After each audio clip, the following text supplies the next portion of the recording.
Well, I just got done shutting them off, but tried to do a cold start on the case. That didn't happen. I got a spark out from under the dash, and that was it. The 1550 diesel utility fired up. She's an ether baby. And my other 1550, she started up. She's also an ether baby. The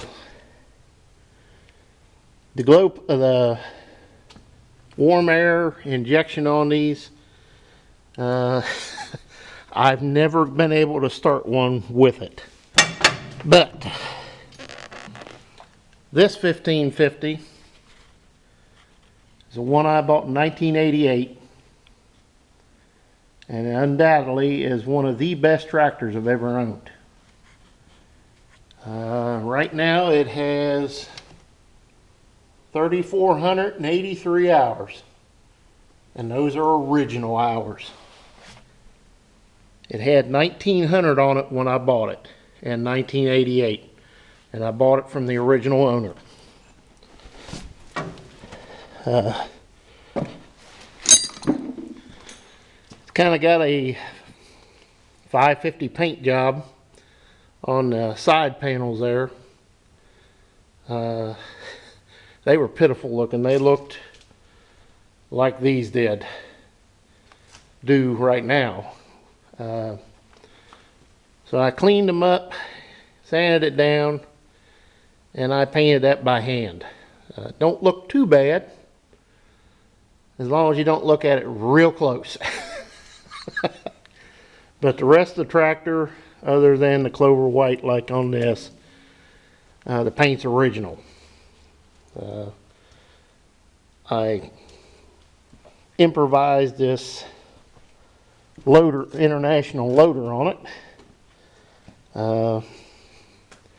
The neighbor up the street, not even a quarter mile up the road, had a sale, and he had this loader. It was on a 400 International, I think, Farmall.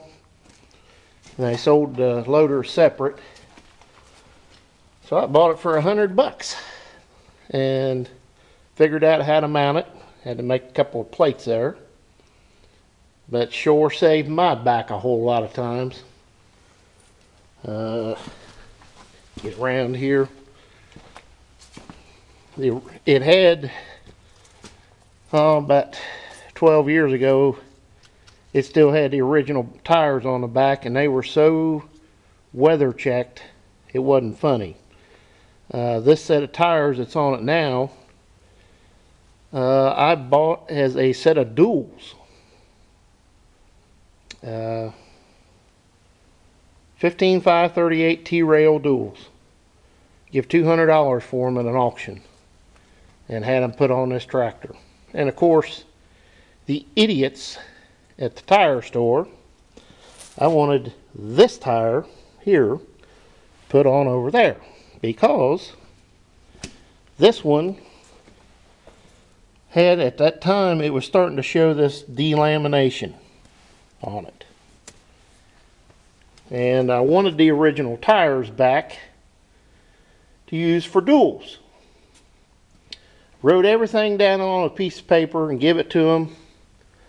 I gave them precise instructions. I want that tire on this side because it pulls more. This one that's delaminating, I want on the other side, you know, the left side.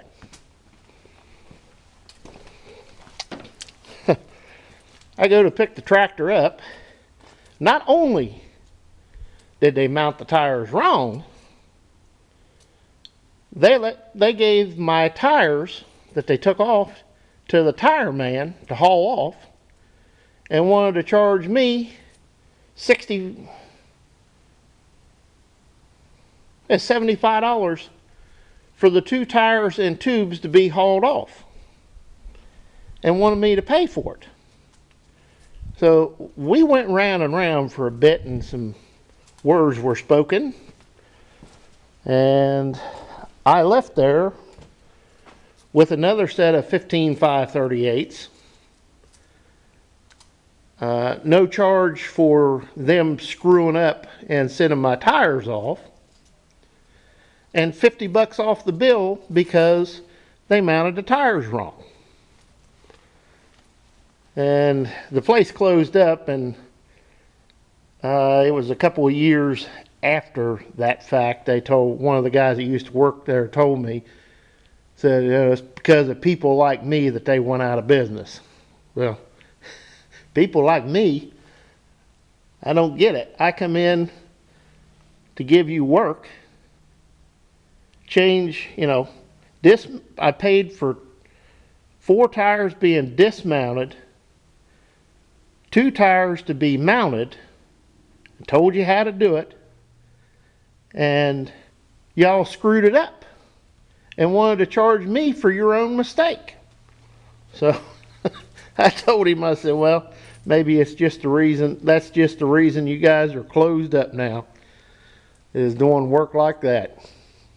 But at any rate, enough of me babbling. The old Ollie started and she ran, both of them. I didn't try to start the gas because it'll start. There's no doubt about that. I did notice my lawn back there, and I see how it's sitting a little funny. It's got a flat tire again. So looks like I got more work to do. Case didn't start. Now I got to figure out why. Diesel utility started, the 1550, and this 1550 started and run. This one I know will run. I'm not going to try to even get up there to start the 95 combine. I got too many clothes on, and I don't feel real acrobatic to try to get up there, climb over everything to get up to the cab today. So we'll leave that for another day. But at any rate, if you like the old 1550 over there, and like I said, it's got one of them 550 paint jobs on them side panels. If you like her, please comment, rate, and subscribe. And we'll see you next time.